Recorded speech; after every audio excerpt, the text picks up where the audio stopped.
Welcome to the Nonprofit Compliance Brief, where we explain charitable solicitation and multi-state fundraising requirements in clear, practical terms for nonprofit leaders and finance teams.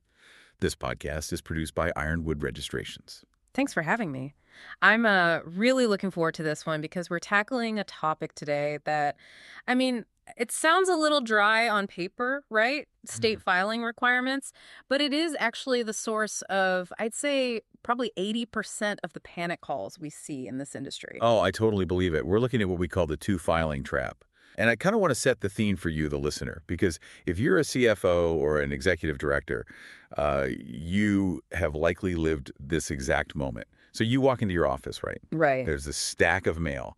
You open an envelope from the state of Illinois, or maybe it's Michigan or New York, and it's a renewal notice. So you do what you're supposed to do. You pay the fee, you file the form, you check the box, and you just feel compliant. Yeah, you get that compliance endorphin hit. You think, great, I've cleared the deck for the year. Exactly. You check it off the to-do list. But then, maybe 2 weeks later, you get another letter from the exact same state. It has a super similar looking logo. It's asking for a fee. It's asking for a report. And your immediate reaction isn't usually, oh, good, another opportunity to file paperwork. No, definitely not. It's usually, wait, I just did this. The state made a mistake. I am absolutely not paying this twice. And that instinct, that assumption that the state is just disorganized or that, it's a clerical error on their end, that is actually the trap. Because usually the state isn't mistaken at all. You are just colliding with this bureaucratic reality that you essentially have to answer to two completely different masters within the exact same government structure. And that is exactly our mission for this deep dive. We are going to peel apart the layers of state compliance to really distinguish between two critical yet constantly confused requirements: the corporate annual report and the charitable solicitation registration. It's so needed. Because from the material we're looking at today, confusing these two isn't just a minor, administrative annoyance. It seems like a legitimate structural vulnerability for a lot of nonprofits. We want you to stop seeing this as just a pile of paperwork and start seeing it as two distinct, vital systems. It is a massive vulnerability. We're not just talking about a $50 late fee here. We are talking about the difference between your organization legally existing and your organization actually being allowed to ask for money. Wow. Yeah, those are two very, very different permissions, and they're managed by two totally different sets of people who, quite frankly, rarely talk to one another. So let's start with that why. Why is this so confusing in the first place? Because in the for-profit world, you incorporate, you pay your taxes, and you're pretty much done. Why is the nonprofit sector burdened with this dual-track system? It really comes down to the unique nature of public trust and how the government is organized to enforce that trust. So when you incorporate a business, you're dealing with the Secretary of State. That is basically the commercial side of the government. Okay, the commercial side. Right. They care about commerce, legal standing, contract law, things like that. But because nonprofits ask the public for money, and often, tax-deductible money at that play, there is a second layer of oversight that kicks in, and that layer is consumer protection. That actually makes perfect sense. If I run a hardware store, the state doesn't really care who buys my hammers. But if I'm a charity, the customer is actually a donor, and the product is basically a promise to do good in the world. Precisely. The state views a donor as a consumer who needs protecting from fraud. So you have the Secretary of State handling the entity itself, and then you have the Attorney General, or maybe a specific charity bureau, handling the actual solicitation activity. But the problem is how it looks to the person opening the mail. Exactly. To the average finance director, a state renewal looks like a state renewal. The headers look identical. The fonts are the same formal government fonts. And so the dangerous assumption becomes, hey, I filed one of these, so I'm completely compliant. Correct. Or they make the assumption that their corporate status, having that ink at the end of their name, automatically grants them the right to fundraise. Right. Which it absolutely does not. Or, and honestly, this is probably the most common one, you just overlook the second filing entirely because the deadlines just don't match up. You clear your desk in January and you just stop looking for compliance mail in May. That timeline mismatch, that's something I definitely want to circle back to, because that really seems to be where the rubber meets the road on these missed filings. Yeah. But first, let's actually define these buckets so we can decouple them in our minds. Good idea. Let's start with bucket one, the corporate annual report. Let's unpack that. So bucket one is the bedrock. This is the domain of the Secretary of State or the corporate division. And every entity, a nonprofit, an LLC, a C Corp, everyone has to deal with this. It doesn't matter if you have $0 in the bank or 10 million. And what is the fundamental core question that this specific filing is trying to answer? It is answering one very existential question. Does this organization legally exist here? So it's basically a roll call. Basically, yes, it's proof of life. The state just needs to know that you haven't dissolved, you haven't secretly moved to the Cayman Islands, and that you actually have human beings attached to the organization's name. And what's actually in the report? Because it sounds pretty basic. It is. The content is almost entirely administrative. They want your principal office address, they want your current slate of officers and directors, and they want your registered agent. Let's pause on that term for a second. Registered agent. I feel like that's one of those terms people see on state forms all the time, and their eyes just kind of glaze over. Why does the state care so much about that specific detail? That's a really great question, actually. The registered agent is basically the person or often a professional company that is legally designated to accept service of process. Which means getting sued, right? In plain English, yes. If someone sues you, the state needs a guaranteed physical address where a process server can deliver the lawsuit during business hours, and they can know for a fact that you received it. It's entirely about due process. Wow, okay. Yeah, if you don't have a registered agent, you literally can't be sued properly. And if you can't be sued properly, the state simply will not let you be a corporation. So looking at the specifics of Bucket 1, this report really doesn't care at all about what I'm actually doing. It doesn't ask about my mission. It doesn't care about my donors or my programs or my impact. Not even a little bit. You could be saving whales or, I don't know, knitting sweaters. The Secretary of State does not care. They just want to know where to send the legal papers. It is purely about identity and jurisdiction. Okay, so that is Bucket 1. Identity. We exist. We are still here. Now let's pivot to Bucket 2, which seems to be the one that really trips people up, the charitable solicitation registration. Right, and this is where the complexity really spikes. So while Bucket 1 goes to the commercial registrars, Bucket 2 usually goes to the Attorney General or the Department of Justice or a specific consumer protection office in that state. The charity regulators. Exactly. And the core question completely changes. We go from asking, do you exist, to asking, is this organization fundraising transparently here? And just hearing that word transparently, that implies a whole lot more paperwork than just, listing a mailing address. Oh, it is a much, much heavier lift. The regulators here, they aren't just checking a box to make sure you're still alive. They're actively looking under the hood. To satisfy this requirement, you are usually submitting your full IRS Form 990. The tax return. Right. And often you're submitting full audited financial statements if your revenue is above a certain threshold.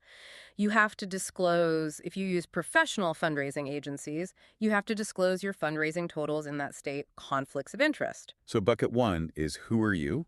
And Bucket 2 is what did you do with the money? Precisely. It is an audit of your activity. Like we said earlier, it's a consumer protection tool.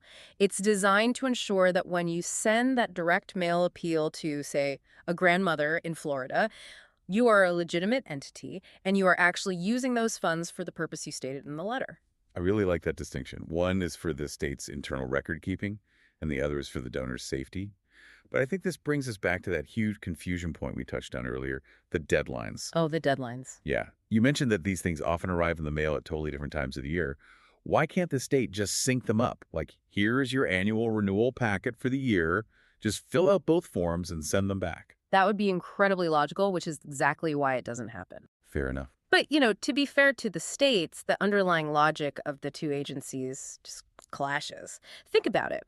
The corporate annual report is purely about your existence. So usually that is tied to the anniversary of your incorporation. Oh, I see. Yeah, so if you incorporated on January 15th, your corporate report is likely due on January 15th every single year. It's a static calendar date. It's your corporate birthday. Happy birthday. Pay us $50. Exactly.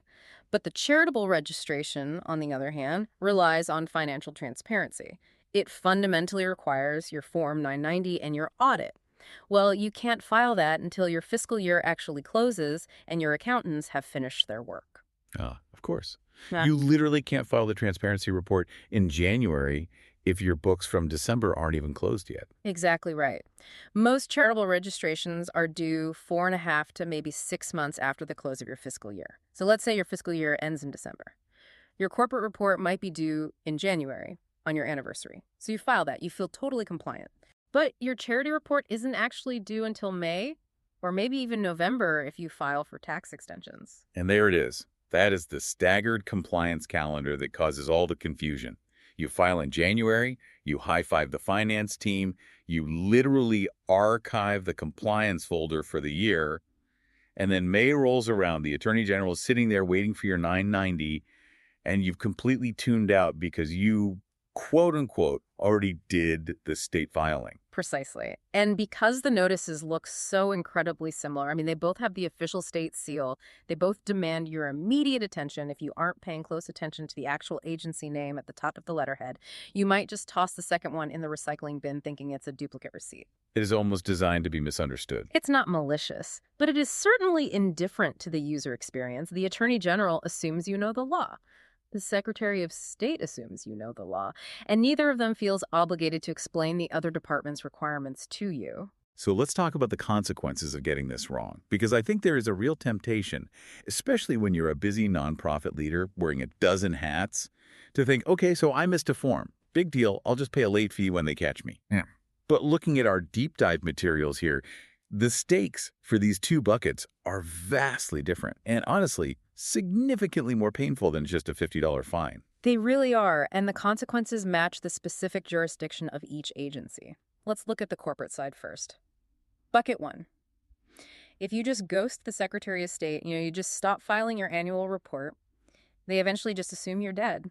They change your status to not in good standing. And having good standing matters for what exactly? Everything involving money and legitimacy. Yeah. You can't close a bank loan. You can't get a grant. I mean, most major foundations absolutely require a certificate of good standing before they will even think about cutting you a check. Right. But if you let it go too long, the state moves to what is called administrative dissolution. That sounds incredibly terminal. It is the corporate death penalty. The state, technically, administratively dissolves your entity. You literally lose the right to your own name, meaning someone else could technically register it. You lose the right to access the state courts. And you cannot legally conduct business or sign contracts. Wait, pause on that. Let's play that out.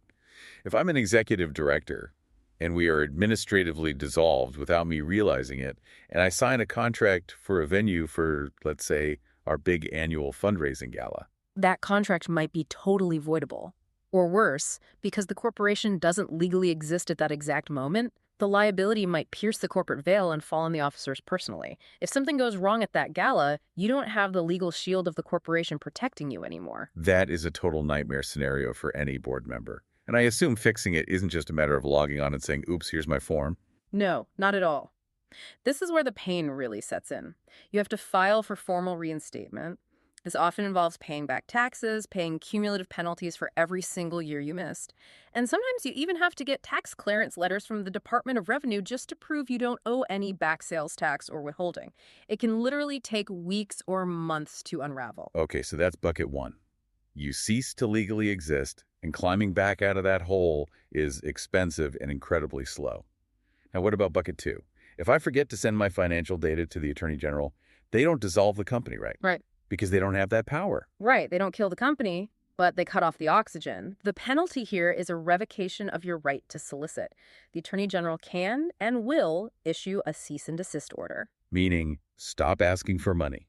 Immediately. Stop asking for money right now. And in the digital age, that is really tricky. Does that mean you have to take down the donate button on your website? In many cases, yes, it does. If you are actively soliciting in a state where you are banned from doing so, you are potentially committing charity fraud.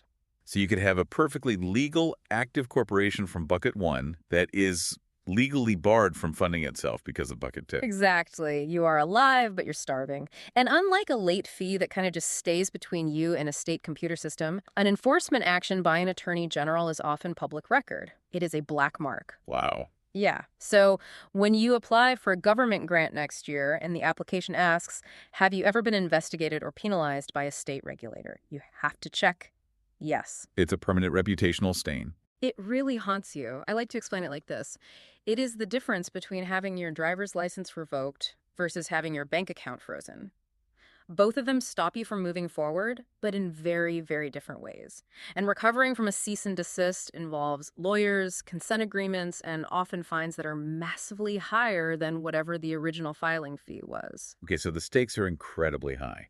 Now, I want to zoom out a bit because we've mostly been talking about this in the context of just one state, like maybe your home state where you're headquartered. Hmm. But the complexity here seems to have a multiplier effect. And this brings up a huge theme from our research for this deep dive. Compliance tends to expand alongside fundraising growth. That is the absolute critical piece for any growing nonprofit. You see, most organizations start small. You operate in Ohio, right? You file your Ohio corporate report, you file your Ohio charity registration. The founder does it on their kitchen table. It's totally manageable. But then you get ambitious. You want to launch a national digital campaign. You want to start mailing appeals to donors in Pennsylvania and Michigan and New York. And all of them have completely different due dates, completely different fee structures, and different rules for extensions. And I can easily see how that would just crush a small finance team. If you are relying on, an Excel spreadsheet and just hoping that the mail arrives on time, you are absolutely going to miss something. Without a doubt, Excel is where compliance goes to die. You cannot rely on administrative heroism to handle multi-state compliance. You really need a system. The sheer volume of data tracking registered agents in 40 states, monitoring due dates that range randomly from January 1st to December 31st, it is just way too much for manual tracking. So what does a good system actually look like? How do the large, successful national nonprofits, how do they handle this without drowning in paperwork? Well, the organizations that manage this successfully generally do three specific things. First, they maintain a centralized, proactive calendar. They absolutely do not rely on the mail to tell them what to do. Right, they aren't waiting for the envelope. Exactly. They know that May 15th is New York and November 15th is California, regardless of whether a postcard ever arrives in the mail. They treat these deadlines exactly like payroll. It's non-negotiable and it's a fixed date on the calendar. Proactive, not reactive. Got it. Second, and this is incredibly crucial for the internal politics of an organization, they have distinct ownership. In larger organizations, we very often see a split. A split in who handles what. Right. So the corporate annual report, because it's fundamentally about legal standing and jurisdiction, that might sit with the legal team or the chief operating officer. But the charitable registration, because it heavily requires the 990 and audited financials, that sits with finance or the development team. That makes a lot of sense, but I can already see a huge risk there.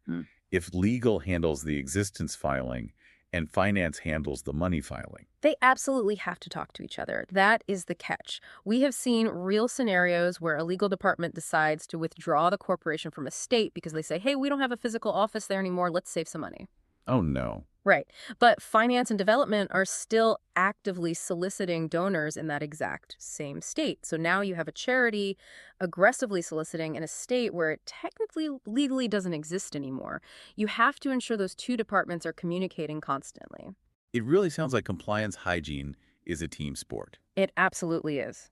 And the third habit is conducting an annual review. You have to periodically review your entire geographic footprint to prevent what we call drift. Maybe you stopped fundraising in a specific state 3 years ago, but you're still paying the annual fees there.